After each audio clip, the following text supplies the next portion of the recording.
Hello students, Mr. Dunn here with Chapter 11, Lesson 1.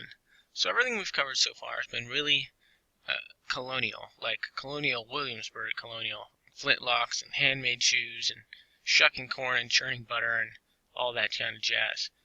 Today that changes. You see, around the mid-1700s, things started taking a turn into something a little more recognizable to us of the modern age. We basically had the Industrial Revolution. Machines started making goods as opposed to goods being made by hand. Today we study these changes, or we start to, and their impacts.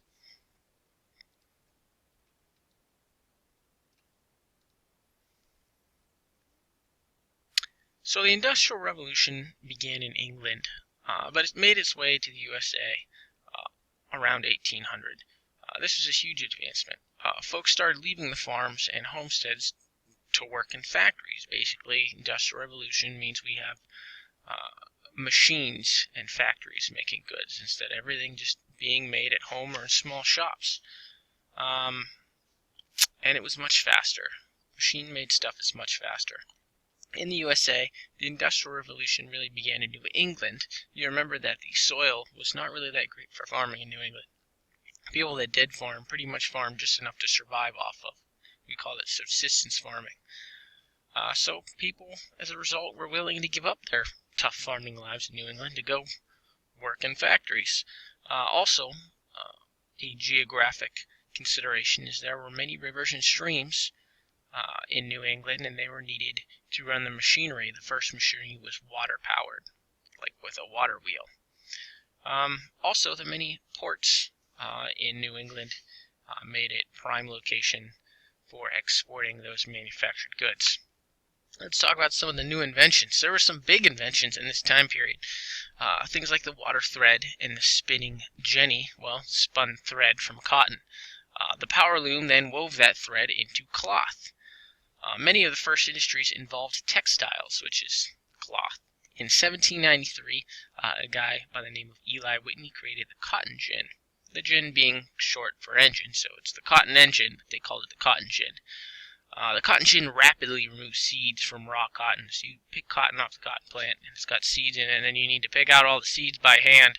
And that was a very slow process until Eli Whitney created the cotton gin, which I have in a picture down somewhere. There it is. So with the cotton gin, it was a bottleneck that they were able to surpass, and we actually talk about that a little further down in the lesson. Eli Whitney also invented what's called interchangeable parts. Interchangeable parts means that the exact same parts were machined and could be easily replaced. The example commonly used is the musket. It said that he was able to convince the government to contract him for a whole lot of muskets because he had all the parts for 12 muskets in a box. And he dumped all the parts out in front of them and built 12 rifles, and then took them apart, and then mixed all the parts, and then did it again, because all the parts were interchangeable. That means that if my bottle cap breaks, I can just get a new one. Oh, here's a new one, instead of having to have somebody hand make it. That was brand new. It's something we take for granted. So they could make stuff real fast with these interchangeable parts. Even unskilled labor could make rifles. Now you can pretty much train a monkey to take apart a rifle and now put it together if all the parts for them are the same, whereas before you needed a skilled gunsmith to create all the parts and then make them work together to have an operational weapon. Not anymore. That would be like you imagine you break the screen on your happy little iPhone, and instead of going on Amazon and ordering a new iPhone, 4 screen or whatever, and putting it in, you'd have to go to the iPhone smith. That'd be expensive to get custom work done like that. Let's talk about factories. In 1790, Congress passed what are called patent laws. A patent is a legal right to an invention that basically protects your idea for a set number of years. That way, if I invent a machine, let's say like a robot that picks up dog poop in my yard, someone can't buy one, copy it immediately, and start selling them on the street in the next week. It is protected, so it's really the idea and the profits are protected for a number of years. Britain had similar laws. Remember, the Industrial Revolution started there, so they had factories before we did, and they very jealously guarded the secrecy of the technology so that we wouldn't duplicate it, or no one would duplicate it. A lot of these first factories were textile mills, and there was a guy by the name of Samuel Slater, and it doesn't say this in your book, but Samuel Slater was like an engineer that maintained these machines in a factory over in Britain, and he knew that he could make big money if he could bring that technology to the USA, but he couldn't like draw a diagram, he'd get caught. So he had to look at it all, and he worked on it for a while, and then he remembered how the machines work and what they were built with, and then he was able to come to the United States in Massachusetts and rebuild the machines and open the first factory.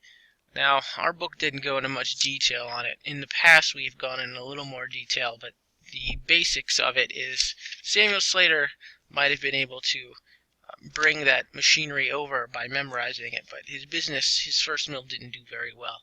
But his design was improved on by a guy by the name of Francis Cabot Lowell.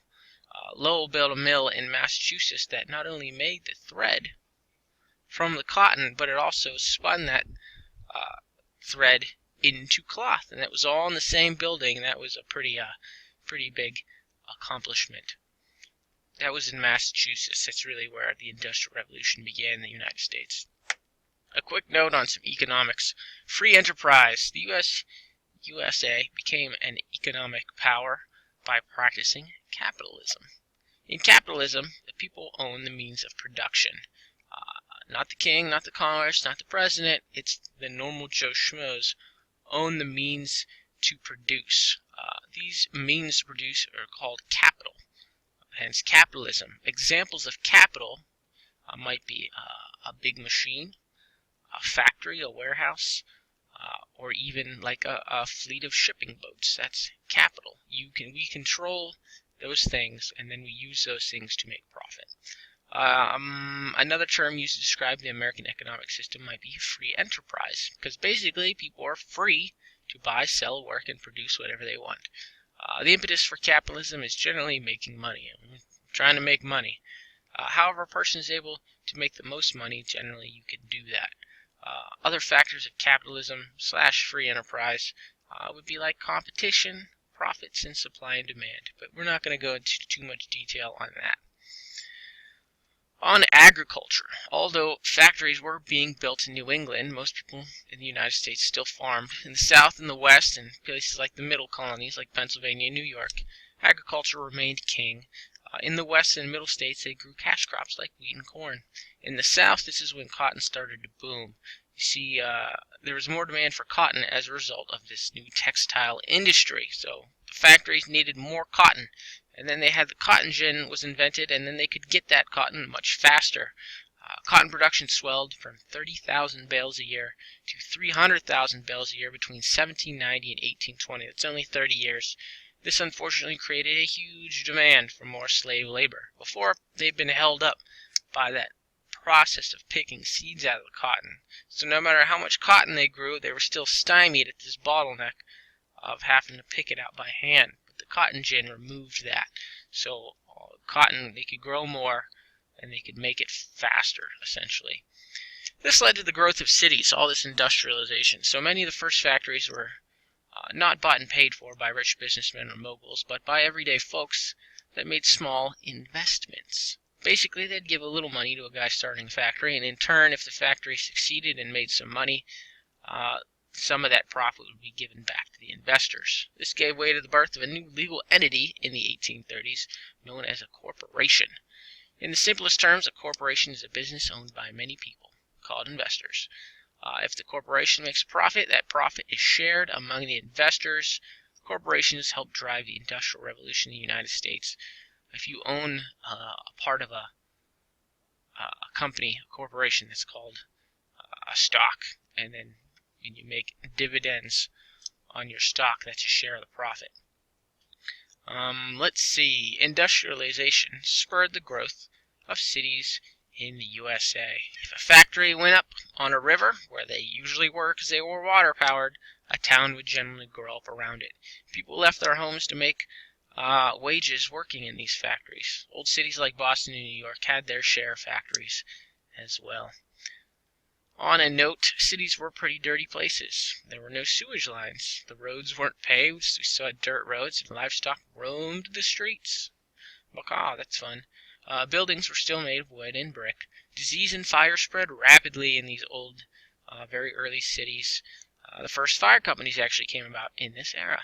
Now, despite the dangers, cities offered many opportunities, such as, well, there were a lot of jobs, and people liked making that money.